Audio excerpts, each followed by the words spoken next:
Good morning. So I want to take a little time to talk about what I've got going on right now and how my life is changing and new things are happening and what I'm attempting to accomplish. So as I've started to hit a lot of my health goals, I've gotten down to 230 and I'm kind of plateauing at 230, having a hard time moving past it. My original plan was to try to get down to 180 before I started moving into any new projects and getting away from doing rideshare and trying to transition into something permanent. However, it's proven really hard to get past 230 pounds. So I'm getting impatient and I've decided I want to get the ball rolling. So I'm starting, with doing something that I've kind of been fearful of doing.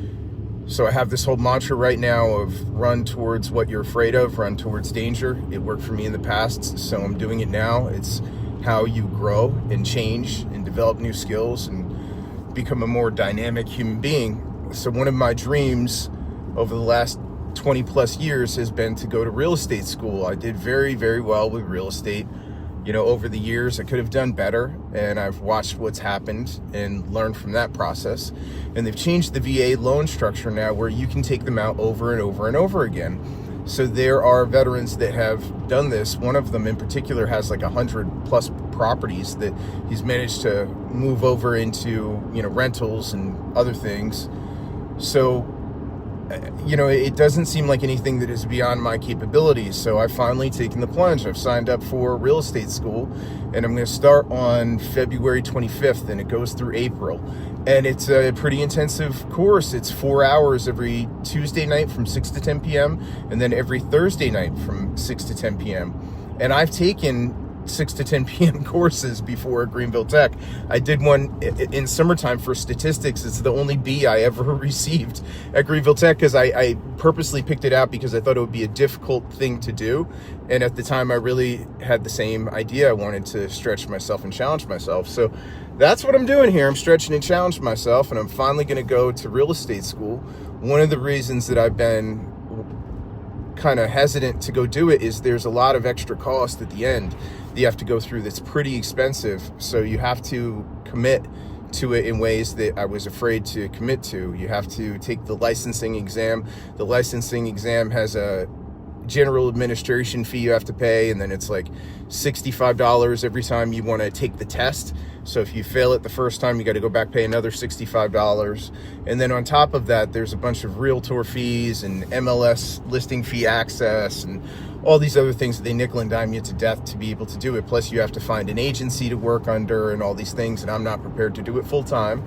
I still need to, make money. I don't have the financial capacity to stop driving Lyft and take away the revenue from that to devote to being a real estate agent full time.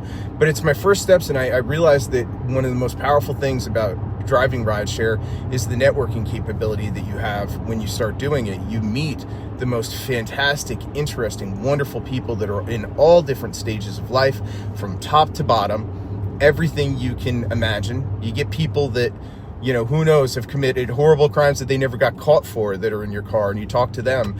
You talk to, teachers, doctors, lawyers. You talk to CEOs of successful big companies. You talk to the descendants of prominent families that have access and information to things that you would never gain otherwise. It's a very interesting job to do. So I thought I am totally missing the mark by not using this towards my advantage. I've already made some really good contacts around it that I have their information. We, become friends a little bit. So my next step that I want to do is real estate school.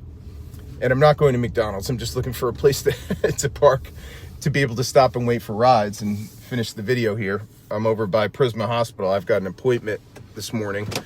I got to do what men in their 40s have to do. So I'm going to see that doctor with the funny camera. But anyway, that's not really on topic. So my first step is that I'm going to get my real estate license, and then I'm also working on getting some sort of certification and being a travel agent. And then the plan is to carry business cards for both of those two things, and eventually build a portfolio and do videos around them that I can share and maximize my social media presence with YouTube, Instagram, and X and Facebook to become successful in those things and possibly build them out. I've always wanted to do that.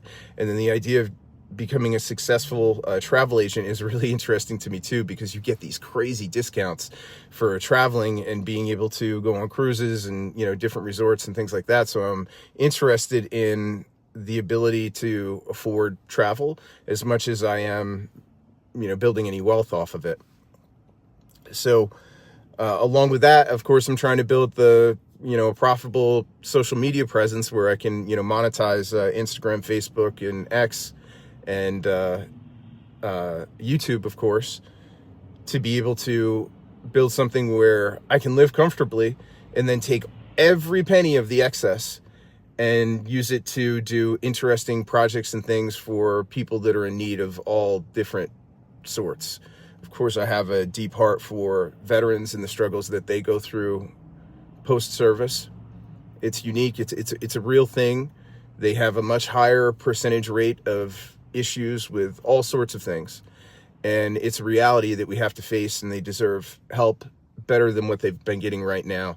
I've gone through, you know, ChatGPT to try to figure out some math on things, and I asked ChatGPT, what is the conservative estimate in the first 3 weeks of what has been clawed back from inefficient spending, fraud, and everything else? And the answer was somewhere between $50 billion and $150 billion. Then I asked ChatGPT what the estimated homeless population is in the United States. And it's somewhere around 700,000, I think is the number, if I remember, that it gave me. And I said, how much would it cost to, on average, across the nation, buy a small plot of land and put a tiny home on it, and then, house every single one with one of these things? Could we pay for that with what has already been clawed back in 3 weeks? And the answer was yes.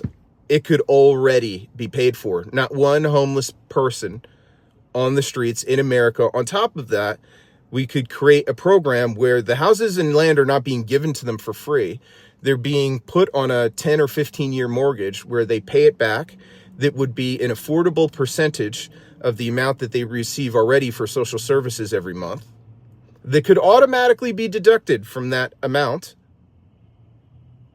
and then give them HOA clauses that require them to maintain the exterior of the house, the yard and everything, keep it clean and nice, because of course a lot of these people are going to come along with mental health and substance abuse issues that would create a ripe environment for neglect of the properties that they're in and bad behavior and everything else. So that could be controlled with, HOA dynamics, and then it would be paid back. You could do a 0% interest loan. You could do 1%, 2%, and actually make money and use that to pay for the administration of the program. But all of these things are realistic and could be done. So that's where I'm at. I want to talk about that kind of stuff and see if I can, build a voice that can, be helpful with these things. But anyway, I just got a ride for Lyft, so I'm going to go take that. I've got an appointment at 8 a.m. and right now it's 7:07, so this will be my last ride. But I wanted to give an update on things and let people know what I'm doing and show it, and then hopefully start to show some of the results of it. I'm pretty excited. I'm hopeful for the future. I hope everybody that sees this video is, and you find it a little bit uplifting. Good morning to this wonderful Tuesday out of Greenville, South Carolina. No matter where you are, I hope you have a blessed and wonderful day. Let positive energy of the universe come down and touch you and be fruitful and prosperous. Please like and subscribe. Help me out. That's how I'm going to make this thing work and get it going and get the algorithm working in my favor. And have a wonderful day.